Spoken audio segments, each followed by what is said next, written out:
Un buen saludo con gozo, un abrazo muy fuerte para todos. Es un privilegio que hoy pueda llegar a sus corazones con la palabra del Señor. Hay un tema a propósito para estos días que yo quiero titular La Carta. Vamos a hablar de la carta. ¿Qué hiciera usted si en estos momentos le llegara una carta cargada de no buenas noticias, sino malas noticias? ¿O cómo elaboraría usted estos días una carta para presentársela a Dios? ¿De qué manera la haría? Pues le cuento que la Biblia menciona exactamente lo que pasó con una carta. Y esa carta se convirtió en una oración que hizo el rey Ezequías. Por cierto, era un rey que le gustaba humillarse delante de Dios, le gustaba ayunar delante de Dios. Era un rey de intercesión. Varias veces tuvo que hacer unas oraciones urgentes, aún por su propia vida, y Dios lo escuchó. Ezequías. Así que la oración de Ezequías, y por supuesto, ¿cuál fue la respuesta del Señor? A través de una carta que el rey recibió. Está escrito en el libro de Isaías, uno de los hermosos libros de estos tiempos, recomendable para leer desde el primer capítulo hasta el último.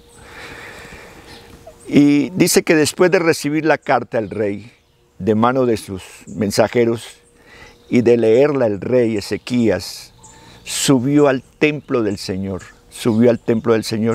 y llama la atención porque dice, y desplegó la carta.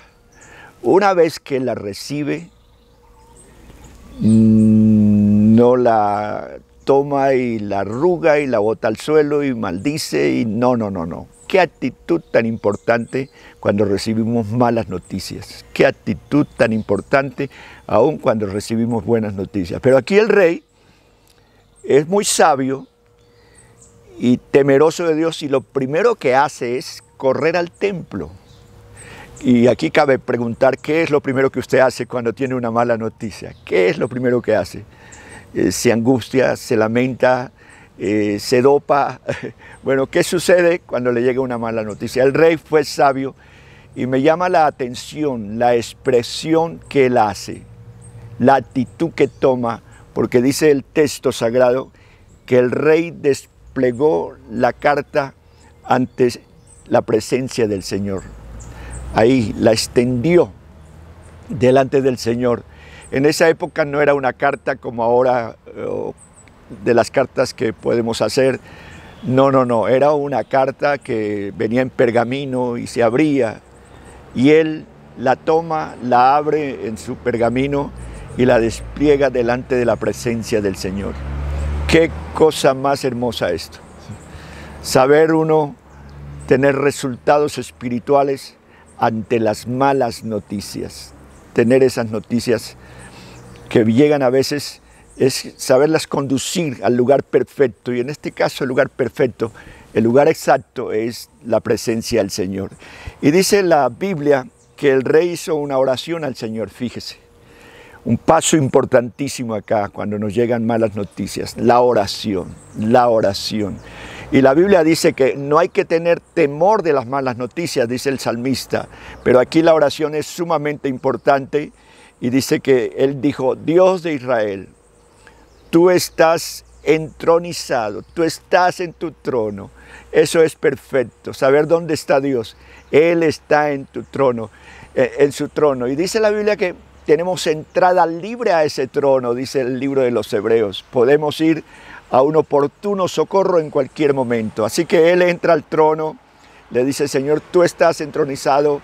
Él va al templo y hace esa oración importantísima.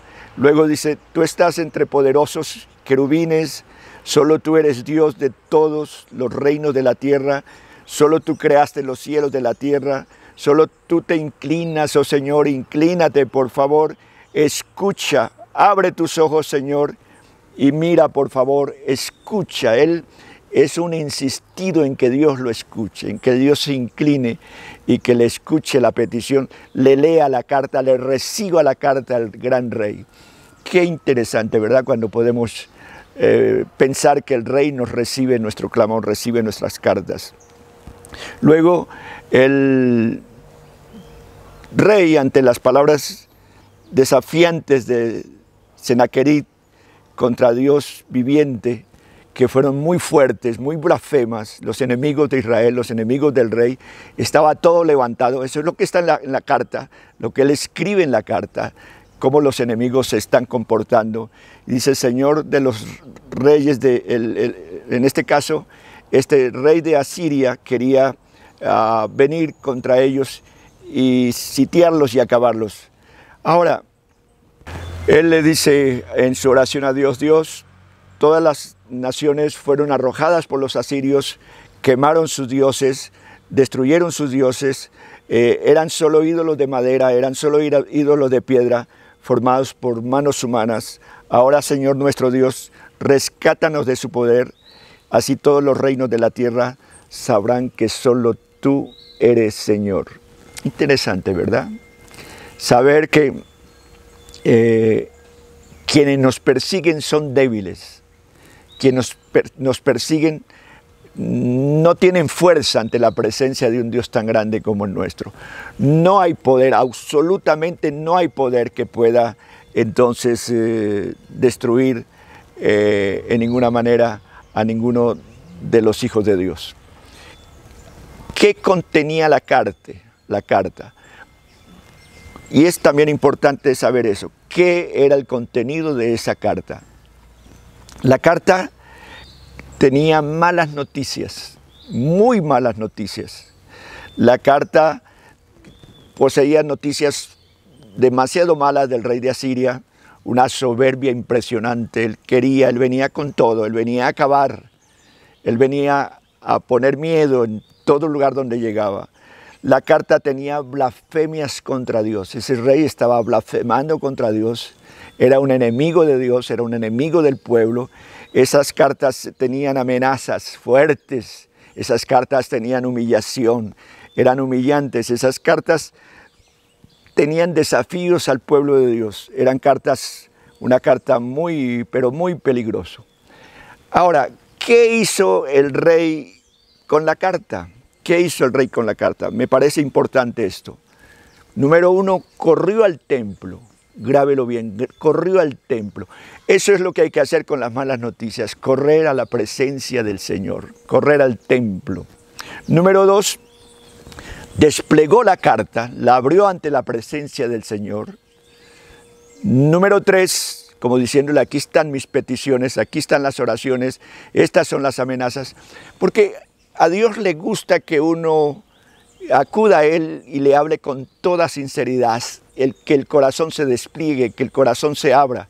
En este caso, se está abriendo, se está desplegando la carta, pero ahorita mismo nosotros tenemos que ser entendidos y abrir el corazón, desplegar el corazón delante de la presencia de Dios y decirle, Señor, aquí está mi corazón, es una carta abierta delante de ti.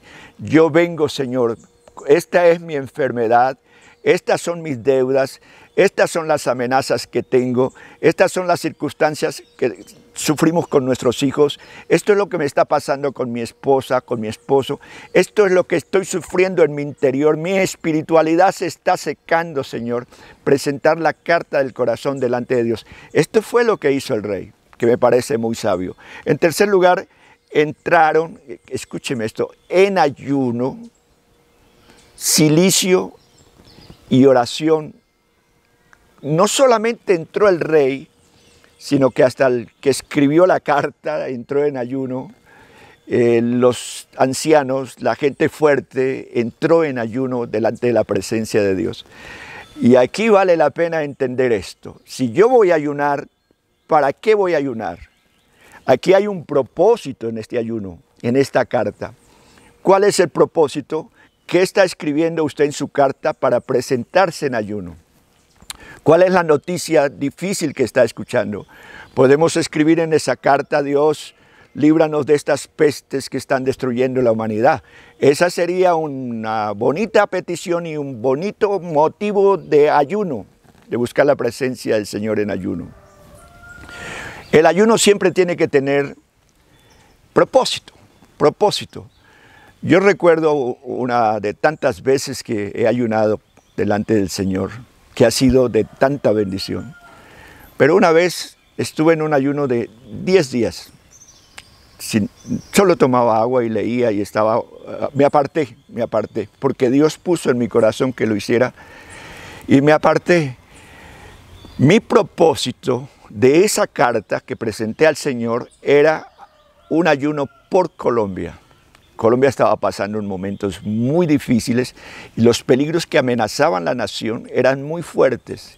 Y yo fui a la presencia de Dios y presenté esa carta inclusive con los enemigos que tenía Colombia. Muchos. Terminé el ayuno y una vez que terminé el ayuno, Dios dio respuesta a mi vida, pero también dio respuesta a nuestra nación. Es importante entonces tener claro el por qué yo voy a ayunar. Otra ocasión yo fui tentado como uno de pastor, todos somos carne, la carne es tentada. La Biblia dice que nosotros somos tentados. Yo he tenido muchísimas tentaciones. Unas las he vencido, otras me ha costado, otras no he vencido. Así es. Pero las que yo he vencido, que han sido fuertes, yo recibo esa tentación, yo oro a Dios y veo que la tentación no se va. Entonces, sigue la tentación como aumentando, como que gobierna la carne la tentación. Entonces uno dice, no, aquí hay que hacer algo. Y yo dije, Dios, yo voy a estar en ayuno ahora y declarar ayuno porque la carne está débil y necesita fortalecer el espíritu y eso solo se puede hacer a través de un ayuno. Así que cuando hay ataduras sexuales, cuando hay ataduras económicas, cuando hay avaricia, cuando hay dificultades de familia, cuando la pareja no se comprende, cuando tenemos problemas económicos muy fuertes, hay que entrar en un ayuno, pero entrar con propósito y escribir esa famosa carta. Así que número 1, el rey corrió al templo. Número 2, desplegó la carta. Número 3, entraron en ayuno, silicio y oración con toda su corte, con toda su gente. Número 4, pidieron la intercesión del profeta Isaías. Fueron y le dijeron, mira, profeta, ha llegado una carta y estas son las amenazas. Y el profeta oró a Dios y cuando estaba orando, Dios le dio la respuesta de lo que iba a suceder para el pueblo y para el rey y para todos. Y no era una respuesta de derrota. Aquí ellos estaban derrotados en la carta, pero después del ayuno, después de la oración, vino la victoria para la gloria del Señor. Resultados de esa carta, resultados de esa carta.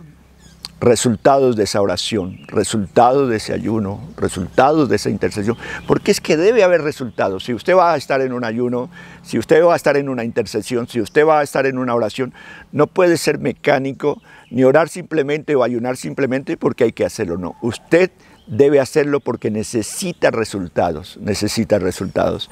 Así que uno de los primeros resultados que uno ve aquí es que el soberbio rey de Asiria fue derrotado por sus ejércitos. Fue derrotado por sus ejércitos. Ese es un punto importante. Con su soberbia y con todo, ese imperio desapareció de la historia e Israel sigue en pie. Qué interesante esto, cómo una oración, un ayuno puede afectar generaciones y generaciones para bendición en gran manera. Por eso, qué interesante que usted pueda siempre presentarse delante del Señor. Número 2. El ángel del Señor hirió a 185,000 en el campamento de los asirios.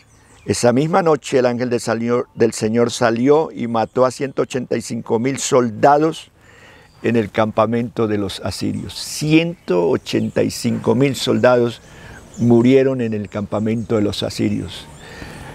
Uno presenta la petición, uno presenta la oración. Dios es el que interviene a su manera. Usted solamente presente la carta, presente la oración delante del rey, que el resultado lo da el Señor. Número 3, sus hijos, los hijos del rey de Asiria, el soberbio rey de Asiria, que desafió a Dios, sus hijos Adremelech, Sarazer, le mataron a espada estando en el templo adorando sus dioses, sus ídolos. Allí cayó muerto por sus propios hijos, lo que muestra que era un rey que tenía una pésima relación aún con su familia y con sus hijos, y que sus mismos hijos se encargaron de destruirlo. Número 4, que me llama mucho la atención: Israel extendió sus raíces y multiplicó sus frutos. Qué importante. Tantas cosas que suceden cuando uno se presenta al Señor. Por eso, gracias a Dios por lo que Él está colocando en nuestro corazón, de que lo busquemos. Porque buscarlo significa muchísimos triunfos, no solamente para nosotros, para nuestra familia y para las naciones o para las ciudades que en este momento nos están escuchando. El buscarlo es un gran beneficio para todos. Otro de los resultados que estábamos mencionando es de Isaías 37:31. Dice: y los que hubieren quedado de la casa de Judá y los que hubieran escapado, escúcheme esto, volverán a echar raíces abajo y dará fruto arriba. ¿Cómo me ha gustado este texto? Escúcheme esto. Le está diciendo a Israel: los que queden van a ser tan fuertes que van a echar raíces abajo y van a tener fruto arriba. Esto yo quiero convertirlo hoy en una bendición también para la iglesia. Frutos arriba y raíces abajo. Israel es fuerte hasta el día de hoy porque sus raíces son muy fuertes. La iglesia es fuerte porque también tiene raíces y fundamentos muy fuertes. Cuando la iglesia tiene raíces fuertes, da frutos maravillosos. Las raíces de una buena doctrina, por ejemplo. Las raíces de un fundamento extraordinario en Cristo. Las raíces de un fundamento de ministerios, como dice la Biblia en Efesios. Los ministerios completos con un apóstol, con un profeta, con un evangelista, con un pastor, con un maestro. Esas son raíces muy fuertes. Cuando la iglesia escucha a sus maestros, escucha a sus profetas, escucha a sus pastores, se sujeta a sus pastores, a sus líderes. Esas son raíces muy fuertes que hacen que se produzca fruto arriba para la gloria del Señor.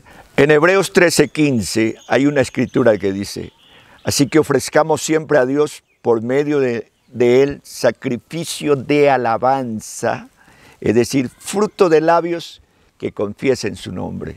Fruto de labios, buenas raíces para tener fruto de labios y ser testigos a las naciones, confesar su nombre. Ese es el fundamento, ese es el fruto que nosotros hablemos del Señor sin callar en ningún instante.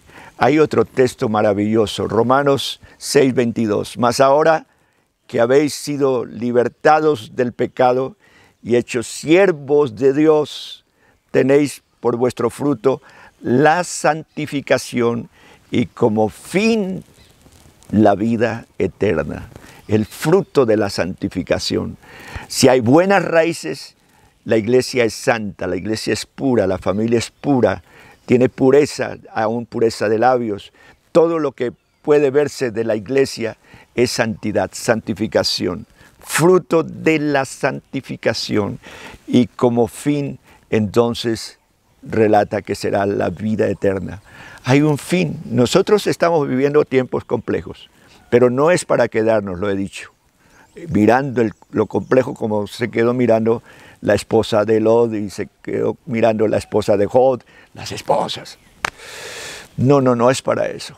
Es para que veamos que hay un fin que es la vida eterna y hay que seguir porque hay un camino de por medio. Otro proverbio dice el 12:12, codicia el impío la red de los malvados, mas la raíz de los justos dará fruto. Otra vez, la raíz de los justos es fructífera. Ese fue uno de los beneficios que quedó del ayuno de esa carta. Me parece lindo y creo que debe ser el beneficio también de la iglesia que está en ayuno, que está en oración. Que la iglesia dé fruto, que la raíz de los justos, como está escrito aquí, dé fruto. Otro proverbio, el 12:14, ahí muy pegadito, dice: el hombre será saciado del bien del fruto de su boca y le será pagado según la obra de sus manos. el fruto de su boca, de ahí será saciado el hombre. Y ya finalizando, el Señor Jesús mismo nos dice que hay que llevar fruto. Ese es el propósito de la iglesia, ese es el propósito del ayuno, de la oración, de la intercesión, del clamor. Ese es el propósito de la carta, que llevemos fruto. Hubo victoria en todo, pero hay que llevar fruto, y mucho fruto, como dice el Señor. En Juan 15:4, versículo 8, dice: permaneced en mí y yo en vosotros. Como el pámpano no puede llevar fruto por sí mismo, si no tiene unas raíces fuertes, no puede llevar ese fundamento que es Cristo. Si no hay raíces, no puede llevar fruto. Asimismo, si no se permanece en la vid, no hay fruto. Así tampoco vosotros, si no permanecen en mí, y yo soy la vid y vosotros los pámpanos, el que permanece en mí y yo en él, este llevará mucho fruto. Aquí el asunto de la carta es que esa carta va anexada, ese corazón va anexado con Cristo. Permanecer en él es llevar muchísimo fruto. Esto es lo que queremos decirle entonces a ustedes en este precioso momento y compartir con ustedes esta preciosa palabra. Parece sencillo, ¿verdad? Pero por muy grande que sean nuestras peticiones, por muchas que sean nuestras aflicciones, por mucho que estemos pasando un momento difícil, si presentamos nuestra carta, si abrimos nuestro corazón delante del Señor, todas nuestras peticiones serán entonces contestadas. Este pobre clamó a Jehová y Jehová lo oyó y lo libró de todas las tribulaciones. Quiera Dios que esa oración cubra su vida y usted salga del pantano, usted salga de las dificultades, usted se arraigue en Cristo, tenga esa raíz fuerte y usted empiece a producir fruto para la gloria de Dios. ¡Qué bonita carta! Le invito entonces a que presente la suya delante del Señor. Que Dios lo bendiga y qué agradable momento de estar en su compañía. Bendiciones.